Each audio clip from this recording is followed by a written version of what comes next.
Hello, I'm Mike Shearer, Executive Editor of the Columbus Dispatch and Dispatch.com.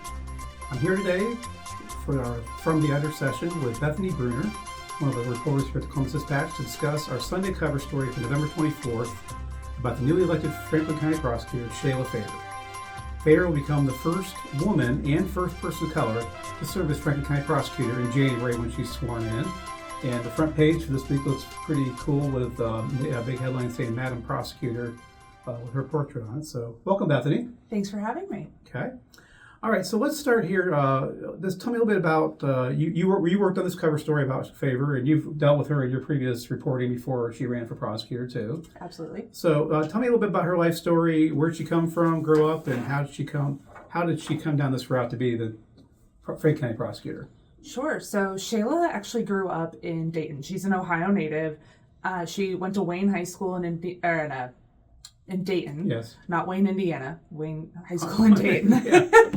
That's my Central Ohio upbringing coming through there. Yeah. She then came to Ohio State and got her bachelor's degree, and then took a bit of a different route than you might expect for somebody who's going to law school. Mm-hmm.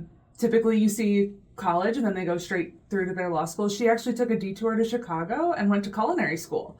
And so she is quite into cooking, and she and her husband, Corey, love to cook at home. And so then after she did that for about a year, Corey proposed to her. They came back to Columbus. She started at Capitol and then started working in the city attorney's office. She talked a little bit in our conversations about how she decided to become a lawyer. And, a lot of people who may not know Shayla very well might be surprised that she got her inspiration from Felicia Rashad, who played Claire Huxtable on The Cosby Show. She saw someone who looked like her carrying a briefcase, looking like they were doing important stuff, and said, I want to do that. I don't know what it is, but I want to do that. Okay. And now she's doing it. Obviously. Okay. So her first job after law school, but she worked as an assistant city attorney in Columbus. She did. And then was placed on Columbus City Council and has been there till this day. She submitted her resignation effective at the end of the year on Monday or Tuesday, I believe. Yes, earlier this week, yeah. So what kind of work did she do for the city attorney's office? I guess my next question. So she worked in the environmental division. So a lot of what she was doing was working with community members and stakeholders about blighted properties that were causing problems, nuisance bars, nuisance restaurants, things like that, buildings where properties might be overgrown. Somebody might not be able to take care of it anymore, and finding resolutions for that. I talked to Steve Dunbar, one of her coworkers, and he talked about how she took such a proactive approach that they had all of these systems in place already to kind of categorize these properties and prioritize them. And she took a much more proactive approach in how they could better utilize that information that they were already getting.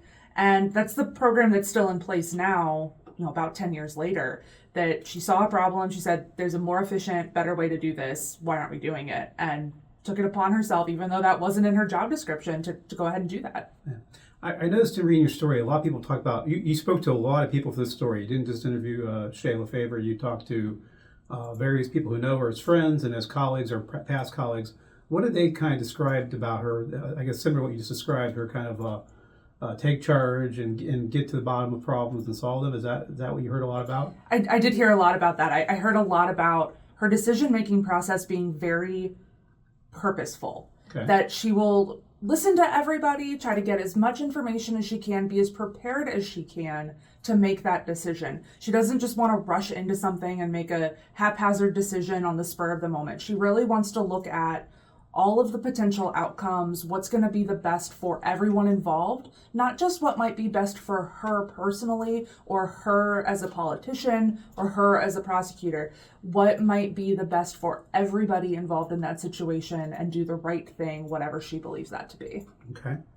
Now, some of the people you spoke to told you that they fear her race and her job is going to make her more of a target for critics, that Black women face a higher standard of expectation from at least some people in the public, not everybody. But can you talk about that a little bit? Sure. So Janisa Pierce Tucker, that has worked with Shayla in the legal community here in Columbus, did it say, there is a bit of a higher expectation on her. She is taking this mantle as the first person to be in this role who looks like her. Mm-hmm. And that she does have some concerns that there might be a bit of a higher expectation, that there might be some additional challenges that she's always going to kind of be on. Mm-hmm. She's not going to be allowed to, for some people, have an off day. And that concerns her, that it might be stressful and overwhelming. But she thinks Shayla can rise to the challenge, though. Okay. The quote was, she's always got to be on. Someone's always going to be looking at what she's doing. Yes. Okay. Yeah. So her election on November 5th was the day after a former Columbus police officer was convicted in a police shooting that drew a lot of national attention back when it happened a few years ago. And obviously, the issue of police shootings and violence in our communities has been a big conversation here in Columbus as elsewhere across our country. What does Shayla Favor have to say about how she's going to approach these cases when she's in office? So you're right that her election did come about 24 hours after Adam Coy was convicted, and obviously these cases are very high profile. There are several still in the pipeline for prosecution coming up. 3 of them, up. Correct? I believe 3, yes. Yeah. And she said, no one's beyond reproach, that, if you are violating the law, that you're going to be held accountable. It doesn't matter if you're an elected official, if you're a police officer, you need to be held to the same standards as everybody else. And she wants to make, one of the things she stressed to me in our interviews was there's been a lot of not necessarily chaos in how these cases are handled, but there hasn't been a uniformity. Some cases are being handled by appointed special prosecutors, some are being traded with other prosecutors' offices, some are being handled internally, and she wants to streamline that process and make it more uniform so that it's easier for everybody to just kind of understand what the process is and how things are going to be handled moving forward. Okay. Her one quote here that is in the story says, "No one is beyond reproach, not elected officials, not members of our communities, and certainly not police officers. It's a sad day when we can't even say that part out loud. How can you change what you're unwilling to acknowledge?" Yes, she's very passionate about this topic, and I think you hear that in that quote. Yeah. We have had our share of police involved shootings in our community, police misconduct. 2 things can be true at the same time. I can acknowledge that we have amazing public servants who serve as police officers in our community, many of whom I have worked with. And so I know firsthand that these are dedicated public servants, while also acknowledging that we do have some officers who have engaged in misconduct that has led to a mistrust in our community. We have to be willing to have the hard conversation and acknowledge that accountability is critical to restoring community trust.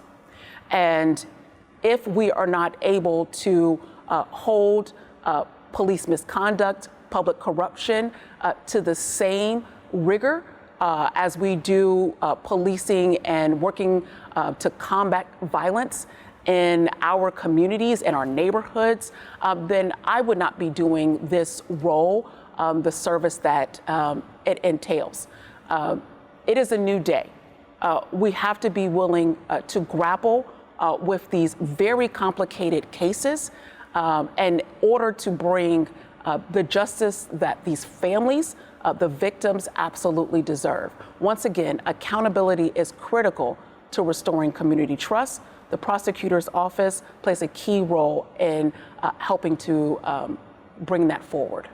And in her acceptance victory speech on that Tuesday night, she talked about, it's right at the top of your story here, this is the quote, "My vision for Franklin County is one where our justice system isn't just about punishing wrongdoing, but also about the ability of addressing the root causes and creating opportunities for people, not just to survive, but to thrive." Absolutely. She has a vision for it not just being about retribution and punishment, but also about people who need a second chance, need a bit of help, that have found themselves caught up in the system, finding a way to address that as well as punishing those who need punished. Youth violence is absolutely an epidemic. The reality is that it can absolutely be directly linked to issues that are connected to mental health, not having your basic needs met in life. That's not an excuse. But we do need to get to the root cause of why young folks and just people in general might resort to violent activity or even some type of criminal activity in our community. But with that being said, there are going to be some folks that will need to go through the criminal justice system.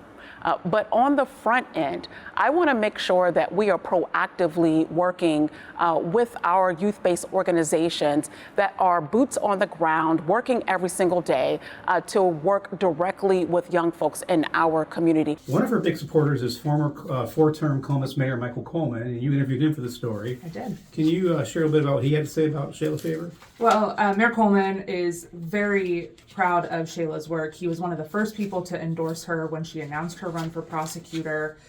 He has been an ardent supporter of her for a long time, and his quote that I have in the story is, it's about damn time. And he said it multiple times when we were talking. He's very proud of the work that she has done and how she has risen. And nobody's necessarily, Shayla herself didn't see her as being a politician. And so to have done all of the work that she's done on housing with the city council and now to be the elected prosecutor, he just sees it as another step for Columbus in the right direction. And he is incredibly proud of her. Thank you.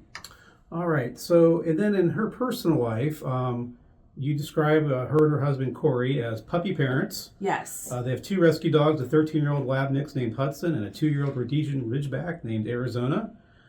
She likes cheesy movies and cooking together as a couple. And she also likes to unwind by watching crime shows, which is, I guess, makes sense for the prosecutor. Yes. So just tell me a little bit about what else you learned about her personal life at this point in time. So she and Corey met when they were undergrads at Ohio State. So they've been together for a large portion of their lives. Shayla's 43 now. Okay. So they've been together more than 20 years. And they know each other really well. And Corey described they went on a trip to Italy over the summer. Okay. And he said she was doing all of this research about the best restaurants and the best places to stay and the best places to visit because she wanted it to be the absolutely best trip. And that was, in a nutshell, how she is with her friends. You might have the gift registry for your wedding or for, the birth of a child. And she's going to say, nope, I don't want what's on the registry. I'm going to find something that's absolutely perfect and appropriate that you haven't thought of, but that I'm going to put so much thought and energy into and make it so personal for you. And he said people just love that about her. And the warmth and the joy that people have for her that I spoke to for this story just shone through in their words, how excited they were for her, how proud they are of her. And every single person to a person talked about her thoughtfulness and how she sees the whole person. And, whether it's at home with Hudson in Arizona, who during one of the interviews I had with her were barking in the background, Okay. or, it's watching a cheesy movie or going to church on Sundays. Yeah. Whatever she's doing, she just tries to take it all in stride. Okay, great. Well, thank you, Bethany. I really appreciate your time today to talk about this story, which will be on dispatch.com and also the November 24th print edition. Next week, we'll be discussing the Columbus Dispatch's annual Everyday Kindness Heroes, where we're honoring, I think it's 19 total people, including 5 finalists for Everyday Kindness Hero Awards. That is done in partnership with the Columbus Foundation and the Center for Human Kindness at the Foundation. And those folks will be recognized at a community event on December 4th at Codeside. So more to come on that here in the coming days. And for now, that's it for this week's From the Editor. We'll talk to you next time. Thanks.